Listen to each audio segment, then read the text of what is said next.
دیکھیے ہمارے گناہوں کا سب سے بڑا سبب ہمارے نفسانی تقاضے ہیں۔ ہم ایک حیوان بھی ہیں اور حیوان سے برتر بھی کچھ ہے، وہ میں بعد میں عرض کروں گا، لیکن حیوان تو ہے۔ جیسے ہر حیوان کو کچھ خوراک کی ضرورت ہے، ہمیں بھی ضرورت ہے۔ ہر حیوان کو بقائے نسل کا معاملہ جنسی ہے، وہ ہمارا بھی ہے۔ ہر حیوان کو کوئی نہ کوئی سر چھپانے کی جگہ چاہیے، کوئی گھونسلہ ہو، کوئی کھو ہو، کوئی بل ہو، کچھ بھی ہو، کچھ تو چاہیے آخر۔ اسی طریقے سے ہمارے سارے تقاضے ہیں۔ حیوانات کو بھی آرام چاہیے، ہمیں بھی آرام چاہیے۔ یہ حیوانی تقاضے جو ہیں، جن کو ہم کہیں گے اینیمل انسٹنکٹس، ہمارے وجود کے اندر ہیں یہ، اور ان کا تقاضا ہمارے اندر سے ابھرتا ہے۔ اسی کو اڈ اینڈ لیبیڈو کہا ہے فرائڈ نے۔ جدید نفسیات کا بابا آدم جو ہے وہ فرائڈ ہے، اس نے اسے اڈ اور لب سے تعبیر کیا ہے، اس سے اوپر سیلف کو لایا ہے، اور اس کے بعد جو ہے وہ سپر ایگو ہے۔ تو یہ تین درجے اس نے متعین کیے ہیں، اور میں اس کی دقت نظر، ایکیوٹی آف آبزرویشن کا بہت قائل ہوں۔ اگرچہ نظریات کا جو نتیجہ اس نے نکالا ہے وہ غلط ہے، لیکن ایکویٹی آف آبزرویشن کا قائل ہوں کہ اس نے انسانی شخصیت کے تین لیولز کو آئیڈینٹیفائی کیا ہے۔ یہی تین لیولز ہمارے ہاں ہیں، نفس، قلب، روح، یہ تین لیولز ہیں۔ اس نے کہا اڈ اینڈ لیبیڈو یہ لویسٹ ہے، پھر ایگو، سیلف، پھر سپر ایگو۔ تین لیول وہ بھی مانتا، اگرچہ ان کی تعبیر اس نے غلط کی ہے، لیکن جہاں تک اڈ اور لیبیڈو کی تعبیر ہے وہ صحیح ہے، وہ حیوانی تقاضے۔ اچھا، ان حیوانی تقاضوں کے بارے میں یہ بات بالکل واضح رہنی چاہیے کہ یہ اندھے بہرے ہیں۔ انہیں صرف اپنی گریٹیفیکیشن، اپنے تسکین سے جو ہے ساری بحث ہے، اس سے کوئی غرض نہیں کہ حلال ذریعے سے ہو، حرام ذریعے سے ہو۔ پیٹ کھانے کو مانگتا ہے بھوک کے اندر، اب آدمی جو ہے حرام کے اندر بھی وہ مار بیٹھتا ہے، یہاں تک کہ خود شریعت اجازت دیتی ہے کہ اگر جان پر بن جائے آدمی جو ہے وہ فاقے سے مر رہا ہو تو وہ کوئی حرام چیز کھا کر بھی اپنی جان بچا سکتا ہے، لیکن عام حالات میں نہیں۔ لیکن ہو سکتا ہے ہمارا چٹخارا جو ہے وہ حرام کی طرف ہمیں لے جائے۔ کسی کو واقعتاً اللہ نہ کرے کہ سور کے گوشت کا چسکا لگ جائے، وہ اس کے بغیر بچتا ہی نہیں، کھاتا ہے۔ شراب کی عادت ہو گئی، پیتا ہے، یہ نہیں۔ تو ہمارا پیٹ مانگتا ہے، اور اسے اس سے غرض نہیں کہ حلال سے کھایا ہے یا حرام سے کھایا ہے۔ ہماری شہوت اپنی تسکین چاہتی ہے، اسے اس سے غرض نہیں کہ حلال سے یا حرام سے، جائز سے یا ناجائز سے۔ اسی طریقے سے ہمارے تمام تقاضے جو حیوانی ہیں، ایک تو یہ کہ بہت زوردار ہیں، اور چونکہ وہ اندھے بہرے ہیں، لہذا جو قرآن میں کہا گیا ان النفس لامارۃ بالسوء، یہ نفس تو بدی کا حکم دیتا ہی ہے۔ یہ گویا کہ اس کے اندر رجحان جو ہے انہیرنٹ ہے کہ وہ بدی کی طرف انسان کو ترغیب دلاتا ہے، چاہے وہ اپنی ضروریات سے متعلق ہو، چاہے چٹخاروں سے متعلق ہو، چاہے جو بھی لذت اسے درکار ہے اس سے متعلق ہو، چاہے وہ جنسی لذت ہے اور چاہے وہ طعام کی، یعنی جسے ہم کہتے ہیں کہ انسان جو ہے وہ اپنے پیٹ اور فرج کا غلام بن کر رہ جائے، اس لیے کہ جو تقاضا بھی آیا ہے اس کو وہ پورا کر رہا ہے۔ یہ جو کیفیت انسان کی ہے، اس کے لیے ایک مشق جو ہے وہ روزہ فراہم کرتا ہے۔ روزے کے آپ نے 12، 13، 14 گھنٹے کا بھی روزہ ہوتا ہے، بعض جگہوں پر 16، 17 گھنٹے کا روزہ ہوتا ہے۔ اس عرصے میں آپ اپنے نفس کو حلال چیزوں سے بھی روکے رکھتے ہیں۔ اس منہ زور گھوڑے کو جو ہے آپ اس کی لگام کس کر رکھتے ہیں کہ حلال بھی نہیں کھانے دے رہے۔ بھوک لگی ہو یا کھانا بہترین موجود ہے، نہیں کھا سکتے، اللہ کا حکم نہیں ہے، اللہ کی اجازت نہیں۔ شدید پیاس ہے، بہترین مشروبات فریج میں رکھی ہوئی ہیں، نہیں کھا سکتے، نہیں پی سکتے، جائز نہیں ہے، حالانکہ حلال ہے، حرام نہیں ہے۔ بیوی موجود ہے، یا جیسے کہ لونڈیوں کا معاملہ ہوتا تھا، لونڈی موجود ہے، لیکن نہیں، آپ اپنی شہوت جو ہے وہ اس سے پوری نہیں کر سکتے۔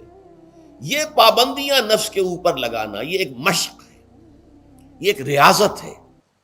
اس ریاضت کا حاصل یہ ہونا چاہیے کہ انسان بقیہ 11 مہینوں میں اپنے آپ کو حرام سے تو بچائے نا۔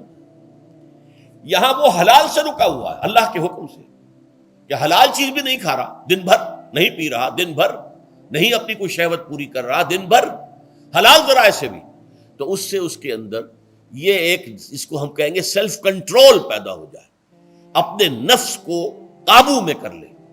یہ گویا کہ اس کا سب سے پہلا، اس روزے کی ریاضت روزے کی مشق کے حوالے سے یہ اس کی حکمت ہوئی کہ اس سے کے ذریعے سے انسان میں سیلف کنٹرول پیدا ہو رہا ہے، ضبط نفس۔ یہاں پہ تھوڑی سی میں وضاحت کر دوں، رہبانیت کے اندر آپ کو معلوم ہے کہ سیلف اینیہیلیشن، انگریزی الفاظ جو ہیں وہ زیادہ بعض لوگوں کے لیے واضح ہوں گے، نفس کشی، نفس کو کچل دینا، ختم کر دینا، مار دینا، یہ رہبانیت میں ہوتا ہے، اسلام میں نہیں۔ اسلام کا نظام بڑا متوازن ہے۔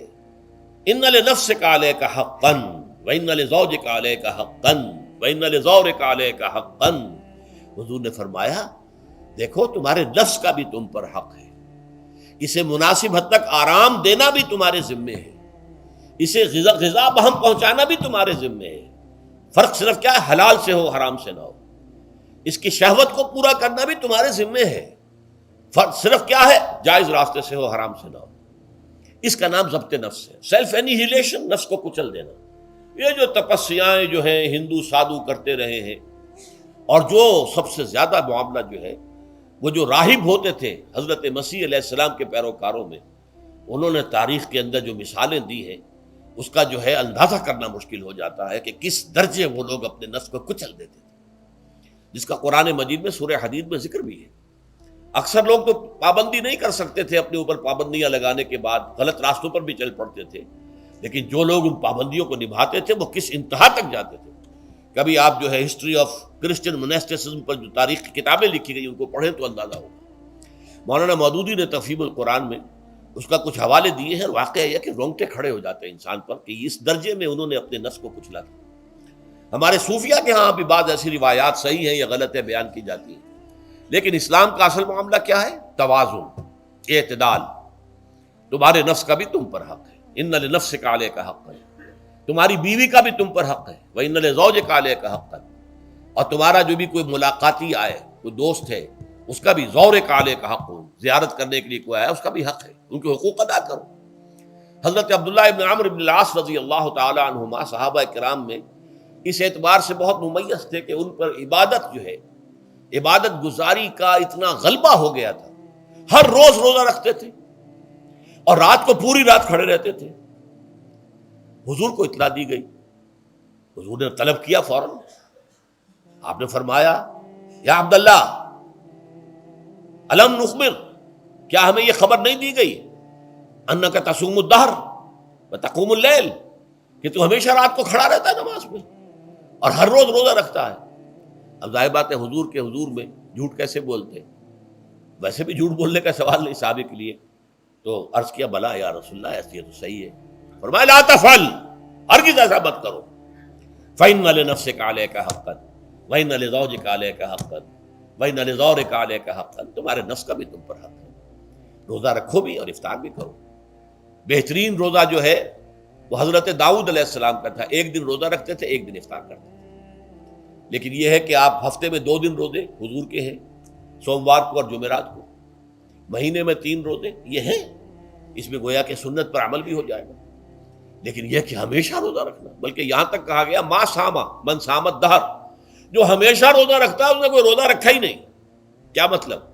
یہ تو اس نے اپنی ہیبٹس بدل لی ہیں، ہیبٹس ہو گئی ہیں یہ کہ سارا دن بھر نہیں کھانا، صبح کھانا شام کو کھانا، بس یہ تو اس نے اپنی ہیبٹ بدل لی ہے، روزہ ہیبٹ بن گیا اس کا۔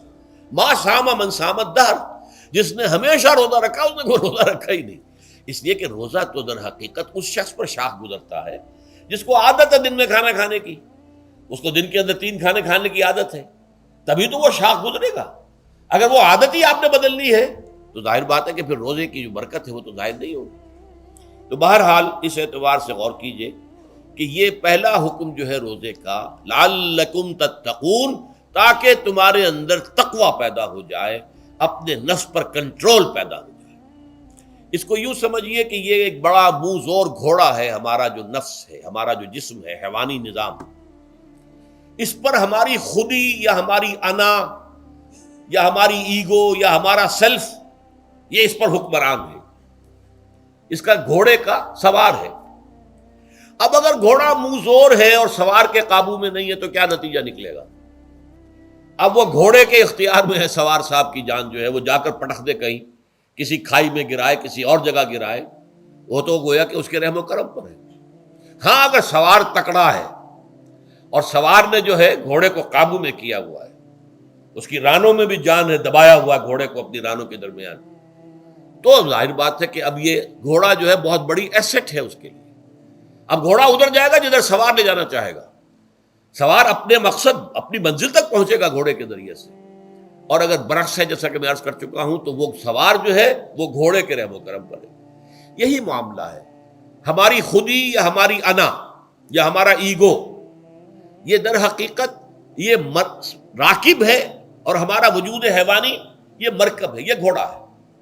اگر ہم قابو یافتہ ہوں اپنے اس گھوڑے کے اوپر تو یہی جسم ہمارے لیے ایک بہت بڑا ایسٹ ہے۔ ہاتھوں سے نیکی کمائیں گے، پاؤں سے نیکی کمائیں گے، آنکھوں سے نیکی کمائیں گے، کانوں سے نیکی کمائیں گے، یہ ساری نیکیاں کمانے کا ذریعہ بن جائے گا۔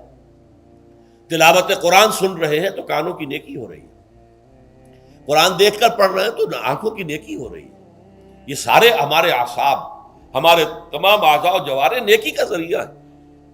لیکن اگر کہیں یہ ہمارا نفس امارہ، ایڈ اور لیبیڈو ہم پر قابو پا لے تو پھر ہم اس کے رحم و کرم پر ہیں، پھر وہ ہمیں جس کھائی میں چاہے گا گرا دے گا۔